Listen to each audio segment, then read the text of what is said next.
Very very good morning बच्चों। Welcome to Wings IAS the Hindu के current affairs analysis में आप सभी का स्वागत है। It is presented by me Pritpal Singh and today is 16th of January. So quote of the day से हम शुरू करेंगे हर बार की तरह। And what is quote of the day? A person who never made a mistake never tried anything new. It is said by whom? Albert Einstein. So Albert Einstein कहते हैं कि जिसने कभी कोई न्यू चीज नहीं ट्राई की उसने कभी कोई मिस्टेक भी नहीं की।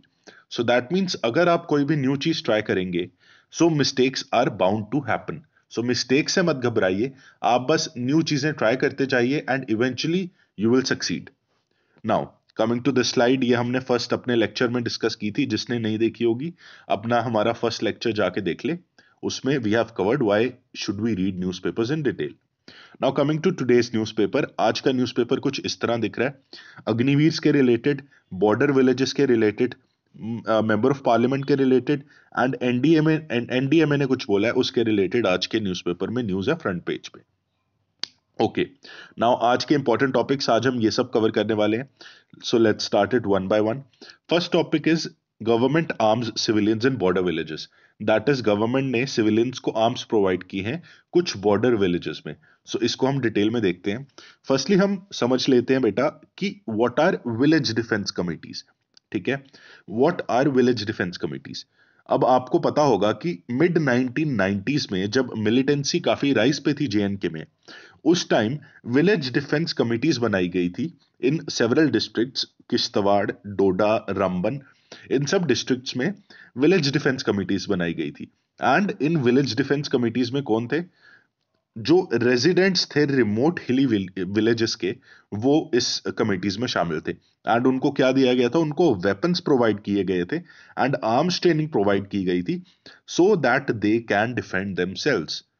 बिकॉज आर्मी की पॉपुलेशन, आर्मी इतनी ज्यादा नहीं थी कि हर एरिया में जा पाए, तो इसीलिए सिविलियंस को उन्होंने आर्म्स ट्रेनिंग देना शुरू कर दी एंड उनको वेपन्स प्रोवाइड करना शुरू कर दिए सो that they also can defend themselves and tackle the militants. Okay, so village defence committees हमने पढ़ लिया। अब न्यूज में ये क्यों है? बिकॉज विलेज डिफेंस कमिटीज को अब रीनेम कर दिया गया है as village defence guards. Okay, and ये लास्ट ईयर होम मिनिस्ट्री ने एक नोटिफिकेशन इशू की थी।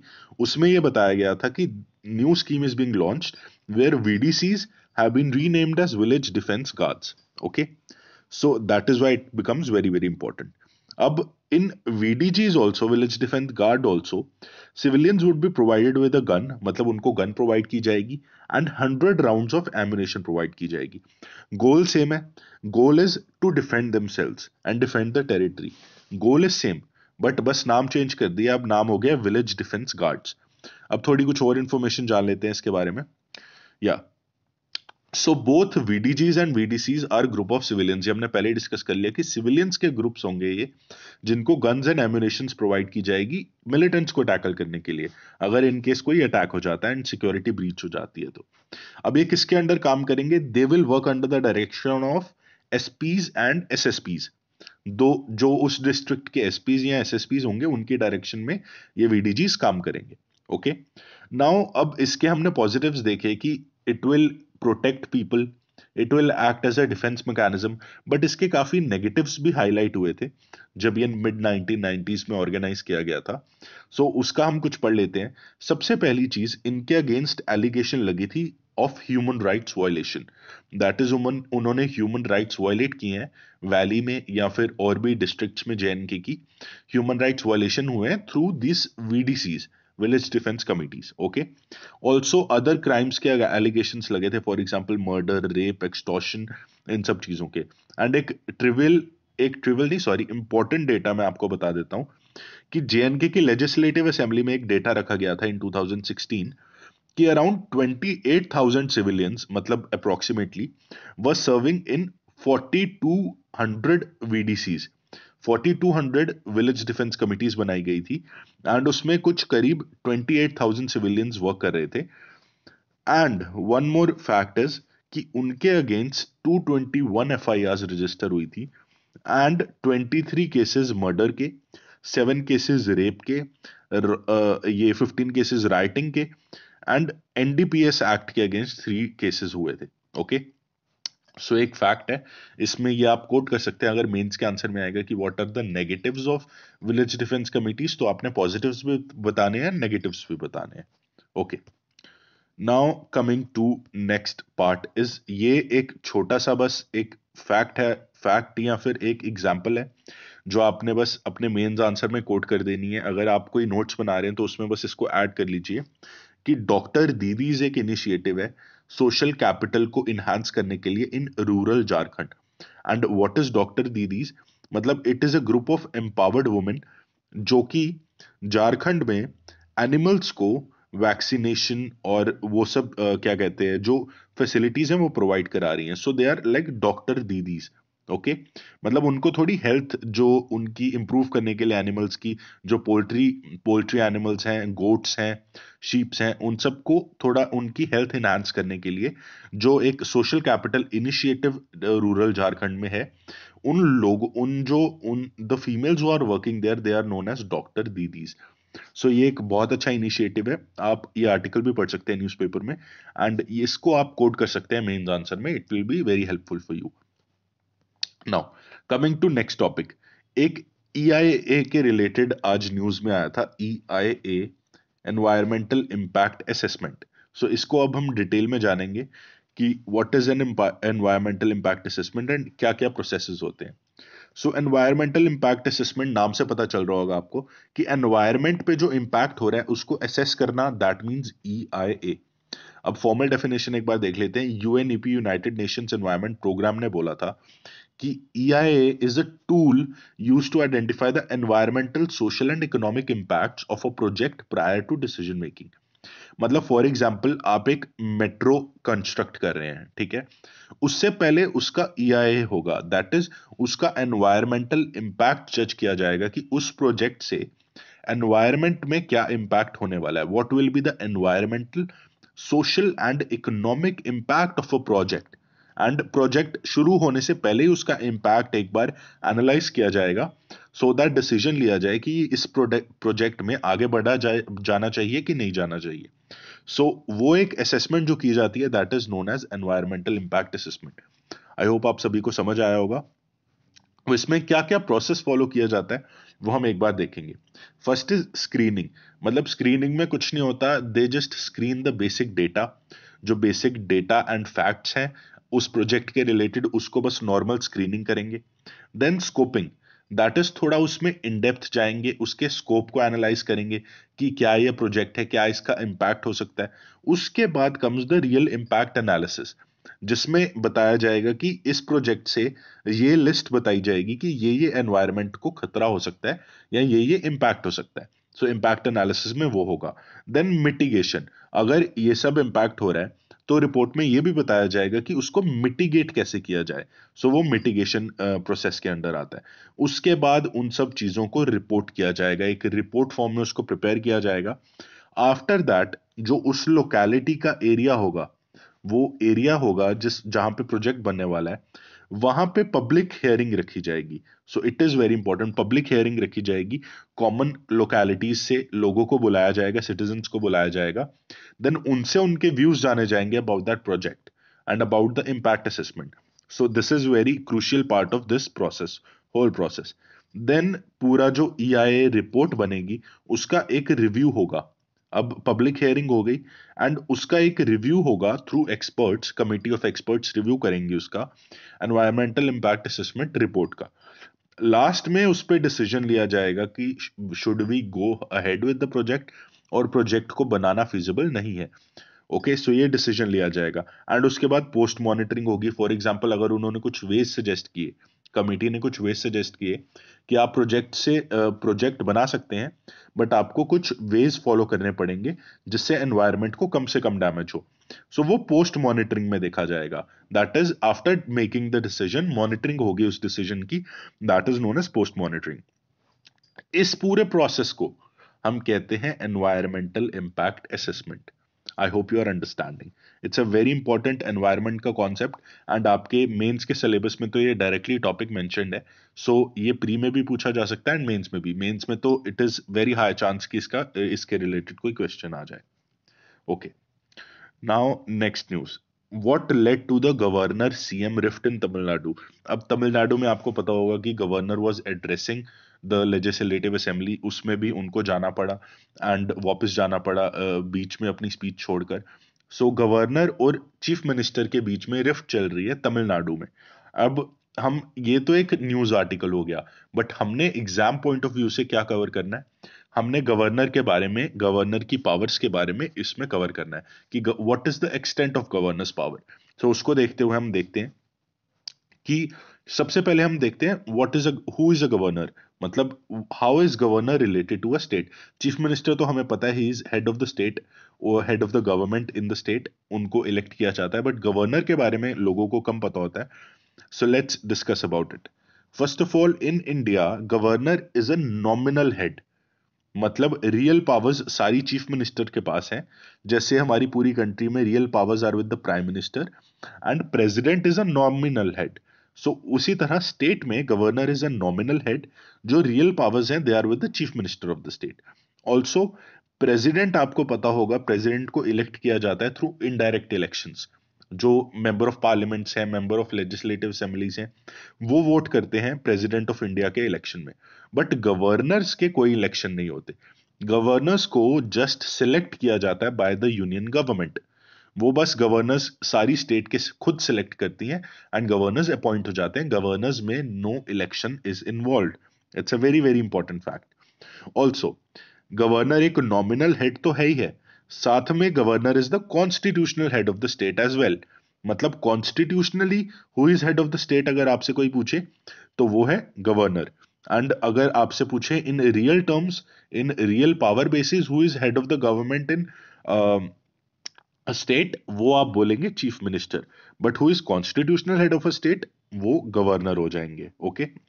ऑल्सो ये एक ब्रिज का काम करते हैं, एज अ लिंक काम करते हैं between union and state governments, because union governments ने ही गवर्नर्स को अपॉइंट किया होता है एंड गवर्नर स्टेट्स में होते हैं। So governor acts as a bridge between union government and state government. Okay. अब एक और बहुत इंपॉर्टेंट चीज है डिस्क्रिशनरी पावर्स को लेकर, इसके रिलेटेड ही अब काफी टसल चल रहा है तमिलनाडु में। सो डिस्क्रिशनरी पावर्स क्या होती हैं गवर्नर के पास। अब what is a discretionary power. Discretionary power is a power, मतलब जो आपके पास एज अ डिस्क्रिशन अवेलेबल है, मतलब गवर्नर का मन किया तो वो उस पावर को यूज कर सकता है। मतलब उनकी डिस्क्रिशन पे, उनकी मर्जी पे डिपेंड है। गवर्नर की जो डिस्क्रिशनरी पावर है it is wider than that of a president. President के पास भी कुछ डिस्क्रिशनरी पावर, बट गवर्नर के पास ज्यादा पावर है, बिकॉज प्रेसिडेंट के पास ओनली सिचुएशनरी डिस्क्रिशन है, बट गवर्नर के पास कॉन्स्टिट्यूशन में भी डिस्क्रिशनरी पावर दी गई है एंड सिचुएशनल डिस्क्रिशन भी है उनके पास। So governor is enjoying constitutional discretion and situational discretion. I hope you are understanding. अभी हम इसको डिस्कस करते हैं डिटेल में। हाँ, constitutional discretion powers of the governor, different articles are mentioned here. ये अगर आप अपने आंसर्स में डालेंगे तो आंसर में काफी वेट हो जाएगा, सो आप यूज कर सकते हैं इन सब चीजों को। First is article 167। अब ये क्या कहते हैं कि गवर्नर जो स्टेट एडमिनिस्ट्रेटिव और लेजिस्लेटिव मैटर्स हैं, स्टेट की एडमिनिस्ट्रेशन से और लेजिस्लेशन से जो मैटर्स हैं रिलेटेड है, गवर्नर उसके रिलेटेड, उन मैटर्स के रिलेटेड चीफ मिनिस्टर से डिटेल्स मांग सकता है एंड इंफॉर्मेशन मांग सकता है। सो ये गवर्नर की डिस्क्रिशन है। गवर्नर का जब मन करेगा वो एडमिनिस्ट्रेटिव और लेजिस्लेटिव मैटर्स पे चीफ मिनिस्टर से इंफॉर्मेशन मांग लेगा। ये एक डिस्क्रिशन आ गई गवर्नर की।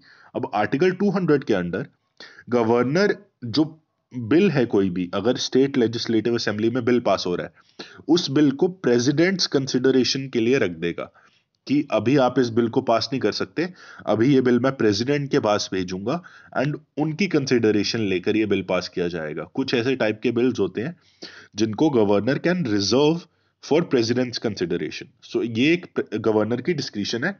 गवर्नर का अगर मन किया तो वो ये कर सकते हैं। ऑल्सो आर्टिकल 356 में भी एक डिस्क्रिशन है कि governor can recommend the president to impose a president's rule. अब ये गवर्नर गवर्नर को जब लगने लगे कि कॉन्स्टिट्यूशनल मशीनरी का फेलियर हो गया गवर्नमेंट स्टेट में, तो गवर्नर रिकमेंड कर सकता है प्रेसिडेंट को to impose a president's rule in the state. So ये एक डिस्क्रिशन अवेलेबल है गवर्नर को। Now, governor is not bound to act on the aid and advice of chief minister and council of ministers जब वो किसी neighbouring union territory का भी governor हो, जब एडिशनल चार्ज मिला हो। फॉर एग्जाम्पल, अगर गवर्नर है, वो उत्तराखंड के गवर्नर है एंड देन वो एक यूटी के भी गवर्नर है। सो उत्तराखंड के मैटर्स में तो वो उत्तराखंड गवर्नमेंट से सलाह ले सकते हैं, बट जो डिफरेंट यूनियन टेरिटरी के वो गवर्नर है, उसमें he will not take the advice of Uttarakhand government.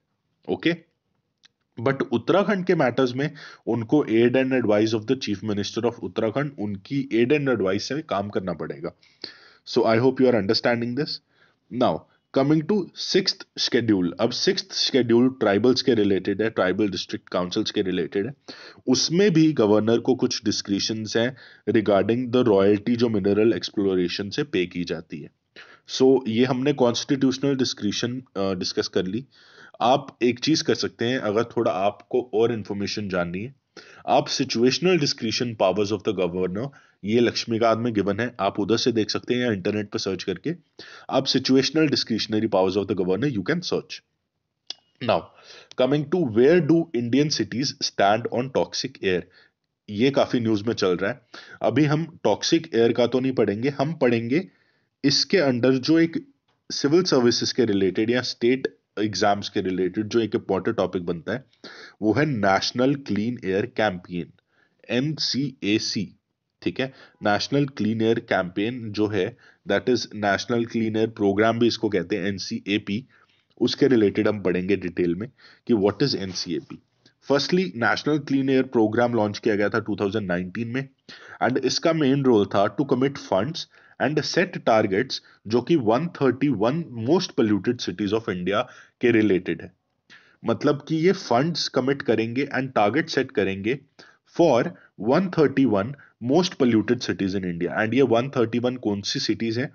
They these are the non attainment cities, that is इन्होंने जो national ambient air quality standards NA, एक सेकेंड आपको विजिबल नहीं होगा, हाँ, NAAQS के अंडर जो स्टैंडर्ड सेट किए गए थे, जिन सिटीज ने उसको मीट नहीं किया था, वो है 131 most polluted cities in India, and उनको नॉन अटेनमेंट सिटीज भी कहा जाता है। उन सिटीज में जो fund commit and target setting करेगी, उस ऑर्गेनाइजेशन को हम NCAP कहते हैं, that is national clean air programme. Okay, and जो NAAQS था, national ambient air quality standards, 2011 से 15 तक चला था वो। It was under what?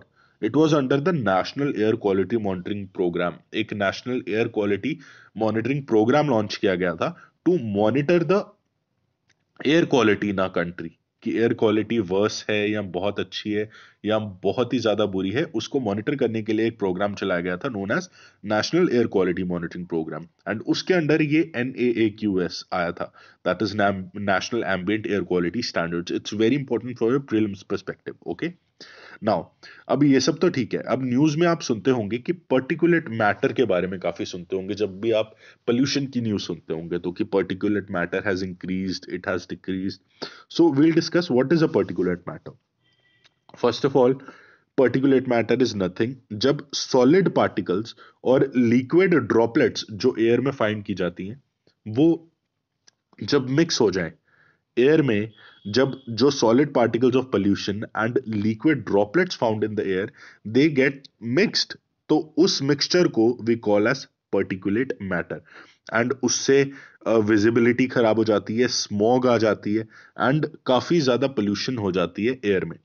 सो उसको हम कहते हैं पर्टिकुलेट मैटर। अब इसके नॉर्मली दो टाइप्स की बात होती है, PM10 and PM2.5, that is particulate matter 10 micrometres के जो है या उससे कम, या पर्टिकुलेट मैटर 2.5 जो मिलीमीटर्स के हैं, माइक्रोमीटर्स के हैं, सॉरी माइक्रोमीटर्स के हैं, एंड उससे कम, they are known as PM2.5। अब इसको इनहेल भी कर सकते हो आप, so they are very very dangerous. PM2.5 के जो हैं उनको इनहेल भी किया जा सकता है, and they are very very dangerous. And PM10 जो है, दे आर जनरली 10 माइक्रोमीटर्स और स्मॉलर। सो ये आपको पता होना चाहिए, एंड उनको भी इनहेल किया जा सकता है PM10 को। So both are very very dangerous for our health also, for our environment also, and for our air quality also. So I hope you understood something. Now एक आर्ट एंड कल्चर के related एक news article आया था आज के newspaper में कि मकरा विलकू मकरा विलकू फेस्टिवल है जो सबरीमला अयप्पा टेम्पल में ऑर्गेनाइज किया जाता है। अब इसके बारे में थोड़ा सा एक ओवरव्यू ले लेंगे and then we'll move on. What is Makara Vilakku festival in Sabarimala? ये अगर आपको आर्ट एंड कल्चर में क्वेश्चन आ गया, so you should know something about it. Okay, so ये तो आपको बता दिया मैंने कि it's celebrated at lord Ayyappa at Sabarimala. अब ये है क्या? It is a annual 7 day festival. ठीक है, Makaravilakku it's a annual 7 day festival जो कि बिगिन होता है on the day of Makar Sankranti. Makar Sankranti when the sun is in summer solstice, उस उस टाइम पे जो एक फेस्टिवल बिगिन होता है, it's 7 day annual festival, annually celebrate किया जाता है, that is known as Makaravilakku festival.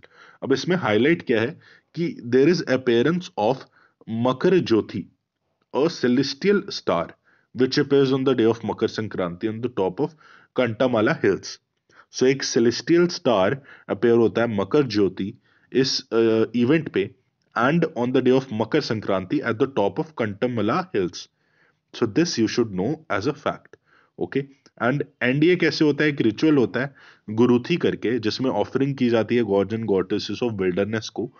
सो उस रिचुअल से, गुरुथी के रिचुअल से, ये जो मकर विलक्कू फेस्टिवल है ये एंड होता है। सो बस इतना सा हम जानेंगे, अब ज्यादा डिटेल में नहीं जाएंगे, बस एक ओवरव्यू ले लिया हमने कि अगर आपसे क्वेश्चन पूछा जाए तो यू आर नॉट इन डिसहरी कि आपको पता ही नहीं हो कि आंसर क्या है। ओके, नाउ एक चाइनाज चुन्युन करके एक है, माइग्रेशन होती है, लार्जेस्ट एनुअल माइग्रेशन चाइना में होती है। वो अभी काफी न्यूज में है, so we'll discuss what is China's Chunyun. Okay, या हाँ, so it is the largest annual human migration across the world. मतलब पूरे वर्ल्ड में जो लार्जेस्ट एनुअल ह्यूमन माइग्रेशन है वो चाइना में होती है and it is known as Chunyun. And ये अभी रिसेंटली स्टार्ट हुई है बीजिंग में। ओके, एंड पहले तो कुछ साल ये बंद रही थी because of the strict zero Covid policy जो चाइना में थी, कोविड के रिस्ट्रिक्शंस थे। बट अब इस साल 2023 में ये फिर से स्टार्ट हुई है and it is known as Chunyun.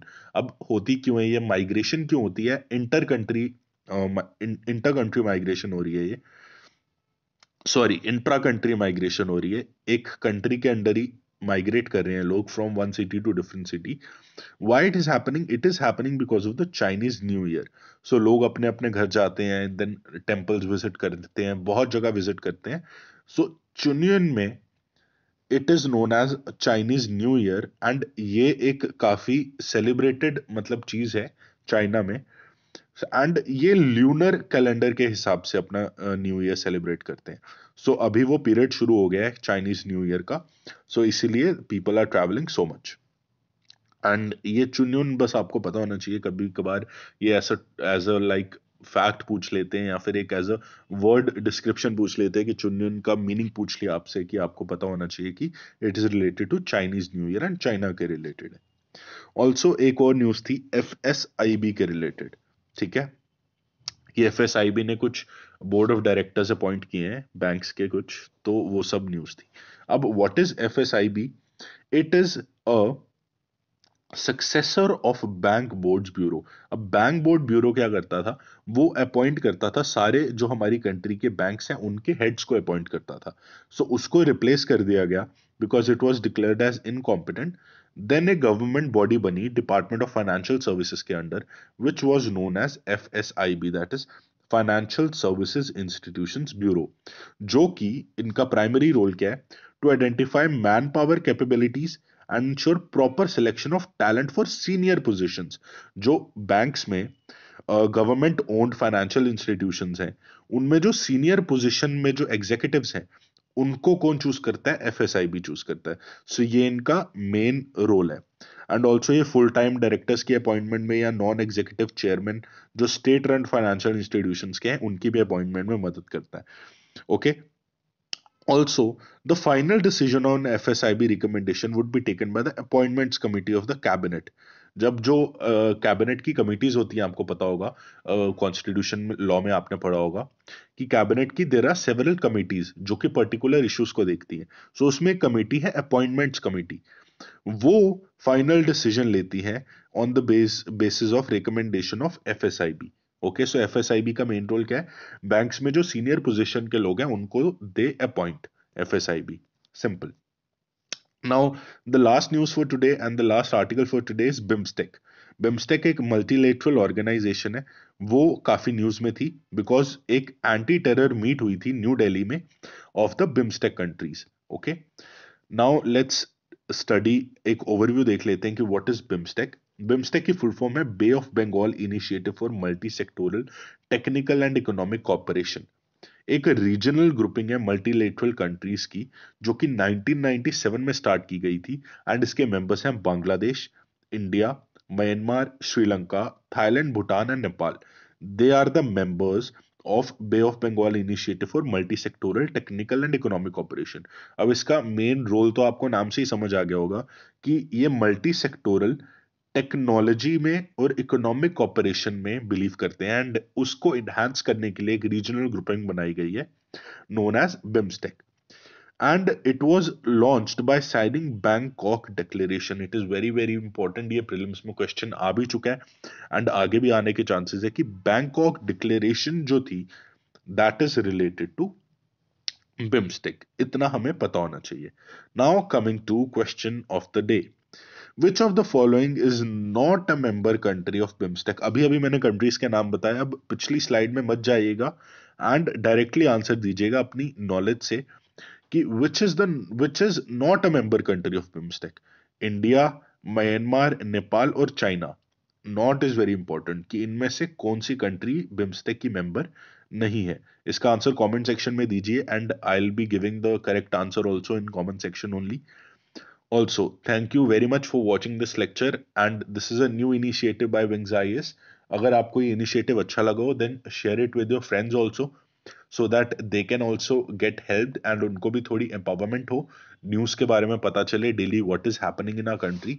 And एक ये जनरल अंडरस्टैंडिंग के लिए भी वेरी इंपॉर्टेंट है, आपकी प्रिपरेशन के लिए भी it's very important, and for your general awareness it is also very important. So have a very very nice day, have a very productive and very useful and fruitful day. So take care. Bye bye.